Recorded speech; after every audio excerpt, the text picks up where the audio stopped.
Sir Jagan గారు press meet లో చూస్తే కనుక వాళ్ళు కొత్తగా హైదరాబాద్ డెవలప్మెంట్ గురించి మాట్లాడారు. డైరెక్ట్ గానే చంద్రబాబు నాయుడు గారిది చూస్తే మీరు చేసిన డెవలప్మెంట్లు ఏం లేవు, అన్ని కూడా వేరే ముఖ్యమంత్రులు చేశారు, దాన్ని మీరు మీ పేరు చెప్పుకున్నట్టు ఇండైరెక్ట్ గానే మాట్లాడారు సార్. ఇది వ్యాఖ్యలను ఎట్లా చూడొచ్చు సార్? ప్రధానంగా విశాఖపట్నం డేటా సెంటర్ ఏదైతే గూగుల్ రిలేటెడ్గా ఉందో, అదానికి సంబంధించిన ఒప్పందాలు, గతంలో జగన్మోహన్ రెడ్డి గారి ప్రభుత్వం తీసుకున్న నిర్ణయాలు, వీటి చర్చ వచ్చినప్పుడు గత ప్రభుత్వానికి కొనసాగింపుగానే విశాఖపట్నంలో డేటా సెంటర్ ఏదైతే అదానితో ప్రారంభమైనటువంటి వ్యవహారం సింగపూర్ ప్రభుత్వం, కేంద్ర ప్రభుత్వం, మా ప్రభుత్వం అన్ని కలిపి చేశాయో దానికి కొనసాగింపుగానే ఈ గూగుల్కి సంబంధించిన అంశంగా చూడాలి అని చెప్పే క్రమంలో చంద్రబాబు గారిపై ఆయన కొన్ని కఠినమైన ఆరోపణలు చేసుకొచ్చే ప్రయత్నం చేశారు. దాంట్లో ప్రధానంగా హైదరాబాద్ అభివృద్ధికి సంబంధించి డీటెయిల్ డిస్కషనే పెట్టారు. జగన్మోహన్ రెడ్డి గారు హైదరాబాద్కు సంబంధించి అభివృద్ధిలో వైఎస్ రాజశేఖర రెడ్డి గారి పాత్ర గురించి చెప్పింది అక్షర సత్యం. ఎందుకంటే చాలా మందికి తెలియని విషయాలు ఉన్నాయి. అంటే గతంలో కేసీఆర్ గారు కూడా కొన్ని సందర్భాలు హైటెక్ సిటీ, దాని రూపాంతరం వాటికి చెప్పారు. కానీ రాజశేఖర రెడ్డి గారి యొక్క ప్రయత్నం, రాజశేఖర రెడ్డి గారు హైదరాబాద్ డెవలప్మెంట్లో, హైదరాబాద్ మహానగరం రూపాంతరం చెందడంలో రాజశేఖర రెడ్డి గారు ఎవ్వరూ చేయలేనంత గొప్ప ప్రయత్నాలు, విజయవంతమైన ప్రయత్నాలు ఆయన చేశాడు. ఈరోజు హైదరాబాదులో కూర్చొని అమెరికాను చూసే అంతా రాజశేఖర రెడ్డి గారి సృష్టే. చాలామంది చెప్తుంటారు హైదరాబాద్లో కూర్చోంటే కొన్ని చోట్ల మనకు అమెరికాలో కూర్చోన్నామా, న్యూయార్క్లో కూర్చున్నామా, వాషింగ్టన్ డీసీలో కూర్చోన్నామా అనిపిస్తుంది అని అంటుంటారు. అదంతా రాజశేఖర రెడ్డి గారు డెవలప్మెంట్ చేసిన ప్రాంతమే. మీరు హైదరాబాద్లో ఉంటారు కాబట్టి ఫైనాన్స్ డిస్ట్రిక్ట్ ఏరియాలో కూర్చుంటే ఆ ఫీలింగ్ వస్తుంది. ఫైనాన్స్ డిస్ట్రిక్ట్ ఏరియాలో ఉన్నటువంటి డెవలప్మెంట్స్, అక్కడ ఉన్నటువంటి బిల్డింగ్స్, అక్కడ ఉన్నటువంటి కంపెనీలు, ఆ రోడ్లు, ఆ డెవలప్మెంట్ చూసినప్పుడు మనం హైదరాబాద్లో ఉన్నామా, అమెరికాలో ఉన్నామా అనిపిస్తుంది. అది రాజశేఖర రెడ్డి గారు చూస్తే ఫైనాన్స్ డిస్ట్రిక్ట్. హైదరాబాద్ అభివృద్ధిలో కావచ్చు, తెలంగాణకు హైయెస్ట్ రెవెన్యూ తీసుకురావడంలో ఫైనాన్స్ డిస్ట్రిక్ట్ యొక్క రోల్ చాలా ఇంపార్టెంట్. ఇక్కడ హైదరాబాద్లో రాజశేఖర రెడ్డి గారి పాత్ర చాలా గొప్ప పాత్ర ఉంది. అయితే చంద్రబాబు గారి పాత్ర ఏమీ లేదు, లేదా ఇంకొకరి పాత్ర ఏం లేదు అనలేం. ప్రతి ముఖ్యమంత్రి పాత్ర తమ స్థాయిలో ఉంది.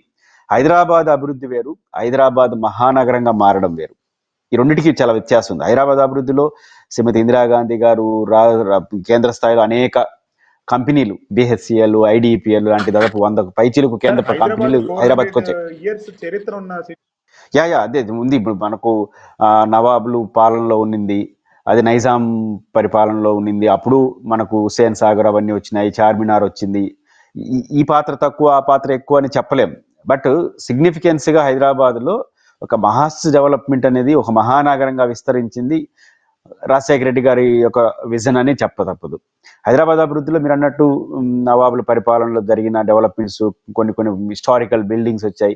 ఇందిరాగాంధీ గారు వాళ్ళ పరిపాలనలో 100కు పైచిలకు కేంద్ర సంస్థలు, బిహెచ్సిఎల్, కూకట్పల్లి ఆ ఏరియాలో కావచ్చు, తర్వాత ఐడిపిఎల్ లాంటి అనేక ప్రతిష్టాత్మకమైన సంస్థలు హైదరాబాద్ రావడం, హైదరాబాద్ పెద్ద డెవలప్మెంట్ అయ్యింది. అయితే హైదరాబాద్లో ఒక మాస్ డెవలప్మెంట్ మార్చుకోవడానికి మాత్రం రాజశేఖర రెడ్డి గారు తీసుకొచ్చిన మహానగర కాన్సెప్ట్. ఎందుకంటే మహానగరం యొక్క అవసరాన్ని ఆయన గుర్తించాడు. ఎందుకంటే హైదరాబాద్లో కూకట్పల్లి వస్తుంది, అక్కడ డెవలప్మెంట్ చేస్తున్నారు, మళ్ళీ అటట్ట పోతూ వచ్చారు. ఇది కాదు, హైదరాబాద్కు ఉన్న విస్తృతమైన అవకాశాలు ఇచ్చే దాన్ని వ్యాస్ట్గా డెవలప్మెంట్ చేయాలని చెప్పి ఆయన రూపకల్పన చేశారు. దానికే గ్రేటర్ హైదరాబాద్ ప్రతిపాదన తీసుకొచ్చి ఇంకొక 20-30 ఏళ్ళకు కూడా సరిపోయేంతగా హైదరాబాద్ని విస్తరించే ప్రయత్నం, దాని యొక్క సరిహద్దులు నిర్ణయించాడు. దానికి పెద్ద సాహసమైన ఉంచారు. అందరితో ఆగకుండా హైదరాబాద్ రింగ్ రోడ్డు, అదేవిధంగా పివి ఎక్స్ప్రెస్ హైవే, ఈ హైదరాబాద్ రింగ్ రోడ్డు ఆ రోజు కానీ చేయకుండా ఉంటే ఈ రోజు హైదరాబాద్ రింగ్ రోడ్డు వచ్చేది కాదు. ఎందుకంటే అంత పెద్ద ఎత్తున ల్యాండ్స్ని తీసుకోవడం, ప్రైవేట్ వ్యక్తులు తీసుకోవడం, డెవలప్మెంట్ అయిన తర్వాత చేయలేం. ఎందుకంటే కాస్ట్లీ ల్యాండ్స్ అయిపోతాయి, ప్రజలు కూడా ఎవరు. అందువల్ల ముందే ఊహించుకొని భవిష్యత్తులో ఇట్లా ఉంటుంది హైదరాబాద్ అని ఈ ఔటర్ రింగ్ రోడ్ రూపొందించాడు. ఔటర్ రింగ్ రోడ్డు కానీ రూపొందించడం వల్ల హైదరాబాద్కి ఈరోజు ట్రాఫిక్ సమస్య చాలా పరిష్కారమైంది.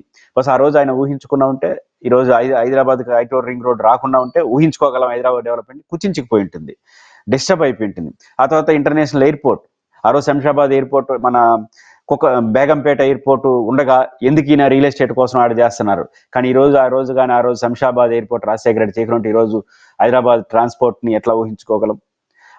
అదేవిధంగా ఫైనాన్స్ డిస్ట్రిక్ట్ ఈరోజు అమెరికాలో చూస్తున్నామా అనిపించేది ఫైనాన్స్ డిస్ట్రిక్ట్లో. రాజశేఖర రెడ్డి ఫైనాన్స్ డిస్ట్రిక్ట్ తీసుకొస్తే గుట్టలు కొండల్లో ఏమొస్తుందని చెప్పారు. చివరికి ఈరోజు అది ఒక అమెరికా లాగా కనిపిస్తుంది, న్యూయార్క్ లాగా కనిపిస్తుంది. అదేవిధంగా రాజశేఖర రెడ్డి గారు చేసిన దాంట్లో ముఖ్యమైనది హైదరాబాద్ చుట్టూ ఉన్నటువంటి మెదక్లో ఐఐటి తీసుకురావడం, ఆ రోజు గవర్నమెంట్ ఆఫ్ ఇండియా నుంచి తీసుకొచ్చే ప్రయత్నం వారు చేశారు. ఇట్లా హైదరాబాద్కి అన్ని కీలక అంశాలు తీసుకొచ్చారు. ముఖ్యంగా రోడ్లు, అన్నిటికన్నా మించి వాటర్. ఎప్పుడు కూడా హైదరాబాద్కి కృష్ణా నది జలాలే వస్తున్నాయి. కృష్ణా నది జలాలకు చాలా పరిమితులు వచ్చేసాయి. నాగార్జున సాగర్ నుంచి తీసుకురావాలి, హక్కులు, దాంట్లో పరిమితులు వచ్చేసి ఇవన్నీ ఇబ్బందుల వల్ల ఏం చేశారు, కృష్ణా నది నీళ్ళు కూడా గోదావరి నీళ్ళు కూడా హైదరాబాద్కు తీసుకురావచ్చు అని చెప్పి ఆలోచించింది, దానికి కార్యరూపం దాల్చింది రాజశేఖర రెడ్డి గారు. ఎందుకంటే మెట్రోపాలిటన్ హైదరాబాద్ సిటీ బోర్డు ఇటు ఏర్పడినప్పుడు దానికి ఫస్ట్ కమిషనరు మాజీ Andhra Pradesh chief secretary doctor KS Jawahar Reddy గారు.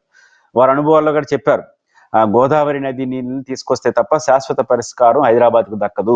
కృష్ణా నది వాటర్ అనేది ఒక దశ పోయిన తర్వాత కంజెస్టెడ్ అయిపోతుంది. హైదరాబాద్ పెరుగుతున్న కొద్దీ వాటర్ కానీ సరిగ్గా లేకపోతే ఏ కంపెనీలు రావు, ఏ డెవలప్మెంట్ జరగదు. వాటర్ అనేది చాలా ఇంపార్టెంట్ సిటీ డెవలప్మెంట్లో. అందువల్ల గోదావరి నదీ జలాలను తీసుకొచ్చే దాంట్లో రాజశేఖర రెడ్డి గారు చేసిన చొరవ, ఆ విజనే ఆయన ఈరోజు హైదరాబాదు చేశారు. హైదరాబాద్ గ్రేటర్ ఈ బోర్డు ఏర్పాటు చేసింది కూడా రాజశేఖర రెడ్డి గారు, ఫస్ట్ కమిషనర్ బహుశా జవహర్ రెడ్డి గారు. ఆ రకంగా చూసుకున్నప్పుడు నీళ్లు, చుట్టూ outer ring road, development, PV express highway, Shamshabad airport, finance district మూలాలు కీలకమైనటువంటి హైదరాబాద్ మహాస్ డెవలప్మెంట్లో రాజశేఖర రెడ్డి గారు ఇచ్చారు. ఆ రకంగా మహానగర కాన్సెప్ట్ని తీసుకొచ్చింది రాజశేఖర రెడ్డి గారు. ఇప్పుడు మన చెన్నై, బెంగళూరు గ్రేటర్ అనేది లేదు, అది చెన్నై మహానగరంగానే ఉంటుంది. కానీ గ్రేటర్ హైదరాబాద్, ఆ తర్వాత అదే పద్ధతిలో రాష్ట్రంలోని ఇతర ప్రాంతాలు, ఉదాహరణకు విశాఖపట్నం గ్రేటర్ విశాఖ జిహెచ్ఎంసి, అది ఇంకా గుంటూరు, విజయవాడ ట్రై చేశారు, అది కార్యరూపం దాల్చలేదు. అది మా తిరుపతి కూడా ట్రై చేశాడు, అది ఆ రోజు కార్యరూపం దాల్చలే. వరంగల్ గ్రేటర్, ఆ రకంగా గ్రేటర్ అనే కాన్సెప్ట్ తీసుకురావడం వల్ల 40-50 ఏళ్ల పాటు సిటీ డెవలప్మెంట్ చేస్తారు. ఖచ్చితంగా గ్రేటర్ హైదరాబాదులో మార్పులు, విస్తృతమైన హైదరాబాద్ నగరం ఈరోజు చూస్తున్నామంటే ఖచ్చితంగా జగన్మోహన్ రెడ్డి గారు చెప్పినట్టు వారి తండ్రి రాజశేఖర రెడ్డి గారు వేసిన పునాదులు, చేసిన అభివృద్ధి కారణం అవడంలో ఎటువంటి సందేహం లేదు.